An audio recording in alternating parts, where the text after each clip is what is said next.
Donc on a dit que dans le Havadim, Adaïn Aïnou, ou Vanenu, venez Vanenu, Meshua Abadim, Aïnou les pharaons d'Israël.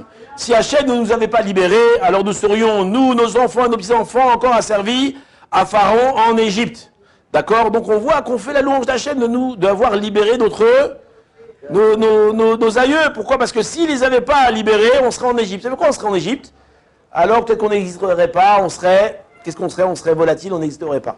Et donc, jusqu'à aujourd'hui, on fait la louange d'Hachem d'avoir libéré nos parents, enfin, pas nos arrière-grands-parents en Égypte, et que grâce à ça, alors, toute la descendance est née derrière, et Baruch Hashem, aujourd'hui, on est là. Donc, si aujourd'hui, on est là, c'est parce que Akadosh Baruch Hu, il a eu pitié de nous, et il y a 3335 ans, il a libéré nos parents.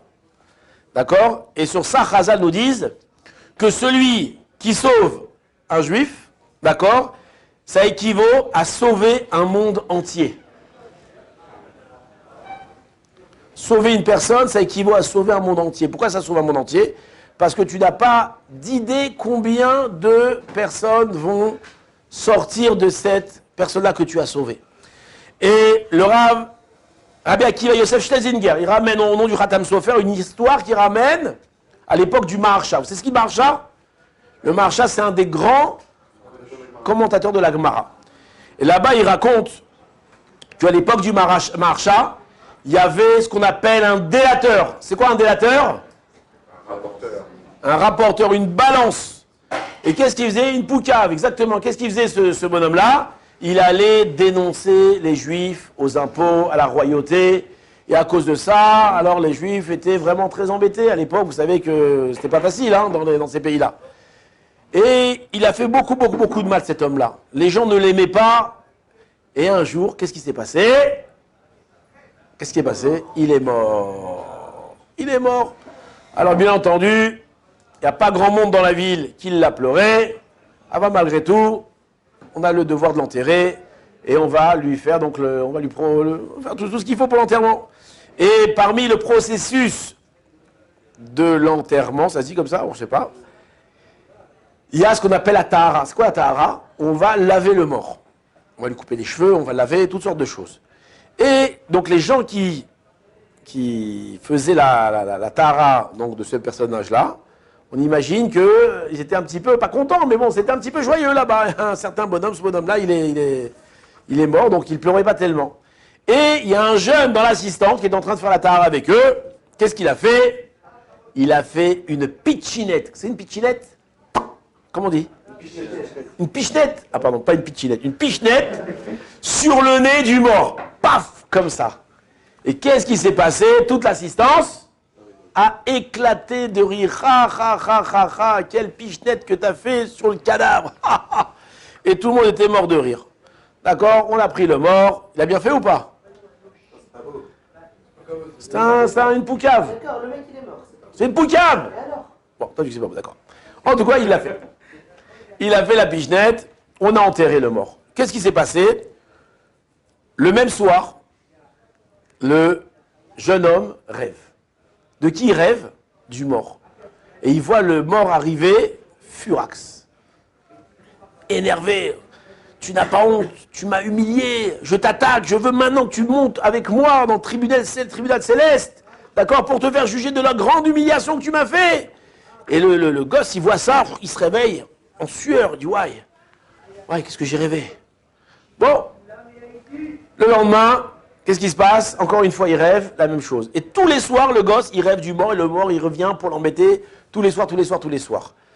À la fin, ce gosse-là, il n'a plus de vie. Il n'arrive pas à dormir, il est mal, il est angoissé, il a peur, il a très peur de ce mort. Le père de ce jeune homme va voir le Maharsha et il lui raconte l'histoire. Et le Maharsha, il lui dit, viens faire venir ton fils chez moi et il va dormir dans la pièce où je suis, d'accord, où j'étudie. Et lorsque il va voir cette apparition du mort, alors qu'il crie, qui m'appelle, et moi je vais parler au mort. Donc le gosse il est venu, il a dormi, le Rav était en train d'étudier, et en plein milieu de la nuit, le gosse commence à crier, à hurler, Et là, le Maharsha, il se retourne et commence à s'adresser au mort. Il dit, qu'est-ce que tu veux? Laisse-le tranquille. Il a dit, non, je ne le laisse pas tranquille. Cet homme-là m'a fait une grande honte. Il m'a humilié en public. Et je l'attaque maintenant. Je veux qu'il vienne avec moi au tribunal céleste pour être puni de la grave faute qu'il a fait. T'es d'accord, Gabriel? T'as pas honte. Et le Maharsha, il lui dit, espèce d'imbécile. Là, enfin, je ne sais pas s'il a dit imbécile, hein, c'est moi qui le dis imbécile. Espèce de, dites le mot que vous voulez, de sot. Il a fait, c'est plus joli. Espèce de sot. Au contraire, t'étais toute ta vie, t'étais un homme qui a été détesté. Tu as dénoncé des gens, d'accord? Tu étais un Moïser. T'étais un sale bonhomme toute ta vie. Donc aujourd'hui, cet homme-là, qu'est-ce qu'il t'a fait? C'est vrai qu'il t'a humilié, mais cette humiliation pour toi, c'est une expiation. Il a bien fait de t'humilier, tu ne méritais pas. Pas mieux que ça. D'accord? Toute ta vie, t'étais un rachat. C'est quoi un rachat? Un impie. Et là, le mort, il lui répond, il dit, comment tu oses dire que j'étais un rachat? Il dit, ouais, t'es un rachat. Il dit, non. Quand je suis monté au tribunal céleste, on ne m'a pas considéré comme un rachat. Au contraire, on m'a considéré comme un tzaddik. On a mis sur ma tête des couronnes. Et le Maharsha, il demande pourquoi. Il dit, parce que quand j'étais jeune, j'étais un jour au bord du fleuve. Il y a des étudiants d'Aïshiva, ils sont venus se baigner. Et il y en a un, il s'est baigné, mais il ne sait pas nager. Qu'est-ce qui lui est arrivé? Il s'est noyé. Et moi, qu'est-ce que j'ai fait? J'ai sauté dans l'eau et je l'ai sauvé. Et ce bonhomme-là, c'est devenu un très grand érudit, un grand Talmid Chacham. Et aujourd'hui, quand je suis mort, on m'a accueilli et on m'a dit, voilà, grâce à toi, toute cette Torah qui a été diffusée dans le monde par ce Talmid Chacham, c'est grâce à toi qu'il l'a sauvé. Et donc on m'a donné la récompense de toute la Torah de ce bonhomme-là. Donc comment tu oses dire que moi je suis un rachat? Alors là, le Maharsha, il lui répond, il dit, en réalité, tu es vraiment sot. Il dit, pourquoi?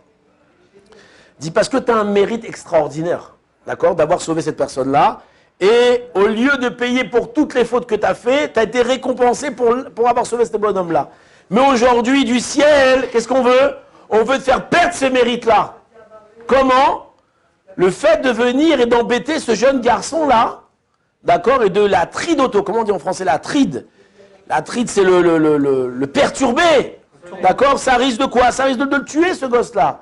Et va savoir qu'est-ce que doit sortir de cet enfant-là, de ce jeune homme-là. Ça se trouve, ce jeune homme-là, lui-même, il va devenir un grand Talmid Chacham, un grand érudit, et qu'il va avoir des enfants, et ces enfants eux-mêmes vont être des grands érudits, etc., etc. Et aujourd'hui, toi, tu veux venir le tuer? En le tuant, qu'est-ce que tu vas faire? Tu vas perdre tous les mérites qu'il aurait pu amener sur terre. Tout ça à cause de toi. Et ça, on va t'accuser. Donc, d'un côté, tu as fait du bien, mais de l'autre côté, tu vas perdre ce bien en faisant ce mal-là. Et lorsque le mort, il a entendu ça, plouf, il a disparu. Pour nous dire que quoi? Pour nous dire que quoi? Il faut faire très attention. C'est terrible en réalité. Faire très attention à ce qu'on fait dans notre vie. Faire très attention, d'accord? Quand tu fais du mal à quelqu'un ou tu, à cause de toi, une personne a un mauvais comportement, ça sera sur ton compte à toi. Je vous ai raconté plusieurs fois qu'il y a des élèves qui sont venus à la yeshiva et à cause de mauvais comportements d'autres élèves, certaines personnes ont quitté la yeshiva. Et qu'est-ce qu'ils sont devenus, ceux qui ont quitté la yeshiva? On ne sait pas. Alors s'il a de la chance, alors il est redevenu rien du tout, il est devenu quelqu'un de bien. Mais si à cause de ça, il est sorti du chemin, c'est à cause de qui? À cause de sa pomme, c'est très dangereux. Mais le contraire aussi, c'est bien. Si grâce à toi, il y a un type, il s'est rapproché de la Torah, tu l'as vu dans la rue, tu l'as mis de filine, tu l'as fait manger cachère, tu lui as donné un cours de Torah, et grâce à ça, il s'est renforcé, il y a tous les mérites que tu as acquis. Donc, faisons attention à nos actes.